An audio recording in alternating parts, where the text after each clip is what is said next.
خبر آپ کو دیں گے کراچی سے۔ کراچی کے علاقے گلشن اقبال عابر ٹاؤن میں گھر سے 3 خواتین کی لاشیں برآمد۔ ریسکیو کام کے مطابق گھر کے اندر سے ایک مرد بھی تشویشناک حالت میں ملا ہے، جہاں بہا خواتین کی فوری طور پر شناخت نہ ہو سکی۔ اسی سے متعلق مزید معلومات ہم حاصل کریں گے۔ نمائندہ دنیا نیوز بلال نصیر نے کراچی سے ہمیں جوائن کیا ہے۔ بلال، انتہائی افسوسناک واقعہ ہے یہ، کیا اب تک معلومات حاصل ہو سکی آپ کو؟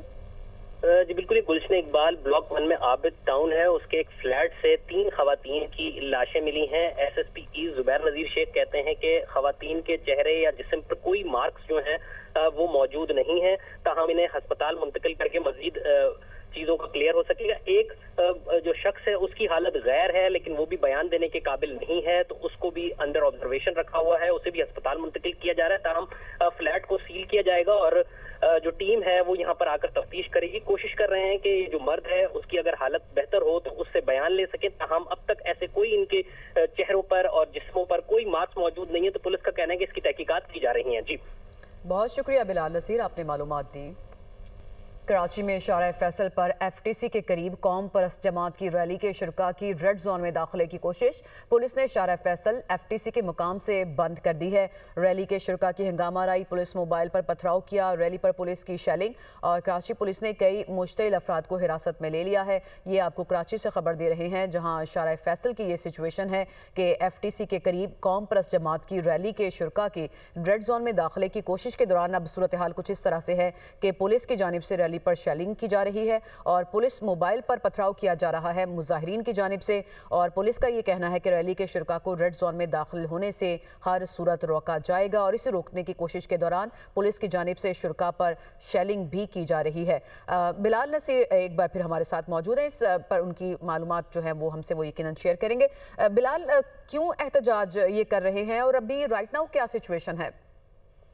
جی بالکل، یہ شارع فیصل پر جو ہے بار بار جو ریلی ہے وہ ٹولیوں کی شکل میں وہاں آتی ہے اور پہنچتی ہے، اور اس کے بعد ریڈ زون جو ہے وہ وہاں سے آگے جانے کی کوشش کرتی ہے۔ پولیس ان کو روکتی ہے اور کہتی ہے کہ متبادل رستوں پر جائیں، جس پہ جو کچھ مشتعل افراد ہیں انہوں نے پولیس پر دوبارہ سے جو ہے وہ پتھراؤ کیا ہے، جس کے بعد پولیس نے شیلنگ کی ہے، اور اس کے بعد وہاں پہ بڑی تعداد میں مظاہرین نے اپنا احتجاج ریکارڈ کروایا ہے، لیکن پولیس نے ان کے مذاکرات کے بعد سڑک کو جو ہے وہ مکمل طور پر کلیئر کرا لیا ہے اور متبادل سڑکوں پر موڑا جا رہا ہے۔ ایس ایس پی ساؤتھ ہے، ان کا کہنا ہے کہ کوشش کی جا رہی ہے کہ جو ٹریفک ہے اس کی روانگی متاثر نہ ہو، اور اس وقت بھی پولیس کی نفری تعینات ہے، اور ایف ٹی سی سے جو کلفٹن جو ڈیفنس راستہ جا رہا ہے وہاں پر ٹریفک کو موڑا جا رہا ہے۔ جی صحیح، تو اس وقت جو ہے وہ ڈائیورٹ کیا جا رہا ہے ٹریفک کو بھی، اور ریڈ زون میں داخل ہونے سے ان کو بھی روکا جا رہا ہے جو کہ مظاہرین ہے۔ بہت شکریہ بلال نصیر، آپ نے ہمیں معلومات دی۔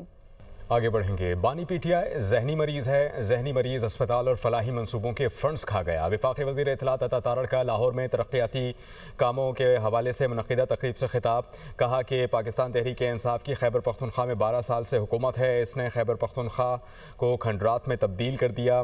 تحریک انتشار نے ایک اسپتال میں بھی پی کے ایل آئی جیسا کام نہیں کیا۔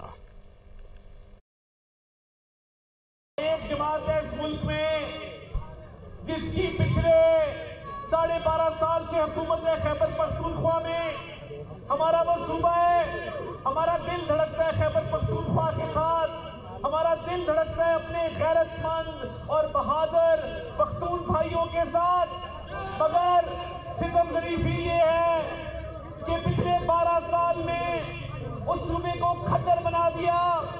ادھر کوئی نہ سکول بنا، نہ کالج بنا، نہ یونیورسٹی بنی، ادھر پی کے ایل آئی جیسا اسپتال نہیں بننے دیا گیا۔ جو ان کی جماعت نے تحریک انتشار نے ایک اسپتال پی کے ایل آئی جو ادھر موجود تھا، جو میاں شہباز شریف نے میاں نواز شریف کے ویژن کے تحت پاکستان کا جدید اور واحد کڈنی لیور انسٹیٹیوٹ بنایا، یہ جو ذہنی مریض ہے یہ وہ شخص ہے جس کی جھوٹی انا ہے اور یہ اپنی ذات کو پاکستان کے آگے رکھتا ہے۔ اس کے لوگ کہتے ہیں کہ خان نہیں تو پاکستان نہیں، ہم لعنت بھیجتے ہیں ایسی سوچ سے۔ اس کے وزیر خزانہ نے لوگوں کو کہا کہ ہم لیٹر لکھ رہے ہیں، انہوں نے آئی ایم ایف کو لیٹر لکھا کہ پاکستان کو امداد مت دو، پاکستان کی اکانومی کو تباہ ہونے دو۔ 9 مئی کو بھی پی ٹی آئی کو شکست ہوئی اور 10 مئی کو بھارت کو شکست ہوئی، یہ اس وقت کا فیصلہ ہے۔ چیئرمین MQM پاکستان ڈاکٹر خالد مقبول صدیقی کہتے ہیں کہ PTI ملکی اداروں اور افواج پاکستان کے خلاف پروپیگنڈا کر رہی ہے۔ PTI کے فیصلے سمجھ سے بالاتر ہیں۔ تحریک انصاف اور بانی PTI فوج کے حوصلے پست کرنے کی کوشش کر رہی ہے۔ یہ بھی کہا کہ ہم نے اپنے لیڈر کو پاکستان سے بڑا نہیں سمجھا، PTI کا لیڈر بھی پاکستان سے بڑا نہیں ہے۔ پاکستان کسی سیاسی عدم استحکام کا بھی متحمل نہیں ہو سکتا۔ اس وقت کی بیان بازی اور ملک سے باہر بیٹھ کر پاکستان کے خلاف چلانے والی کمپین کو بڑی احتیاط سے، بڑے غور سے دیکھیں۔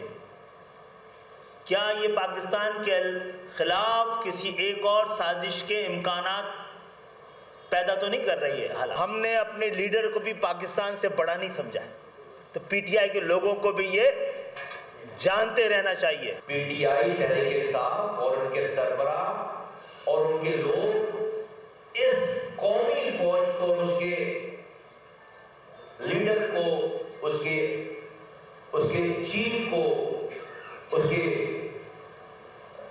کی تمام ہائرارکی ہے، اس کو پوری دنیا بھر میں ملائن کر رہے ہیں، اس کی کردار کشی کر رہے ہیں، اور اس فوج کے حوصلے کو پست کرنے کی کوشش کر رہے ہیں، اور اپنے پرسنل نیریٹو سے یہ دکھا رہے ہیں کہ پاکستان کی قوم اور یہ فوج الگ الگ ہے۔ یہ فوج ہماری فوج ہے، اس فوج کے ساتھ عوام ہے، ہمیں اس فوج پر، اس کے سربراہ پر فخر ہے۔ فوج کی بیشنگ، فوج دشمنی اور فوج مخالفت کے علاوہ یہی آپ کی سیاست کا محور ہے، اور آپ کا جو وہاں نیریٹو ہے، اور آپ کا وزیر اعلیٰ اس وقت جس طرح کی افواج پاکستان کے سربراہ، field marshal, chief of defence forces کی ہرزہ سرائی کر رہا ہے، اور اس کے بعد بھی کہتے ہیں کہ ہم فوج کا احترام کرتے ہیں۔ ناظرین، کراچی کی تاریخ کا دوسرا بڑا ای چالان جاری کر دیا گیا۔ کراچی کے علاقے DHA میں بس چلاتا کم عمر بچہ کیمرے کی آنکھ سے بچ نہ پایا۔ سندھ پولیس نے بس مالک کو 50,000 روپے کا ای چالان کر دیا۔ ای چالان ٹکٹ پر 11 سے 12 سال کے بچے کو بس چلاتے ہوئے دیکھا جا سکتا ہے۔ اس سے قبل ڈمپر مالک کو 1 لاکھ روپے کا ای چالان جاری کیا گیا تھا۔ چنیوٹ میں ڈرگ فری پنجاب مہم کے تحت ضلعی پولیس نے مختلف علاقوں میں کارروائی کرتے ہوئے 24 ملزمان کو گرفتار کر لیا۔ DPO چنیوٹ ڈاکٹر نوید عاطف کا یہ کہنا ہے کہ منشیات فروشوں کے خلاف زیرو ٹالرنس بہت کلیئر پالیسی ہے۔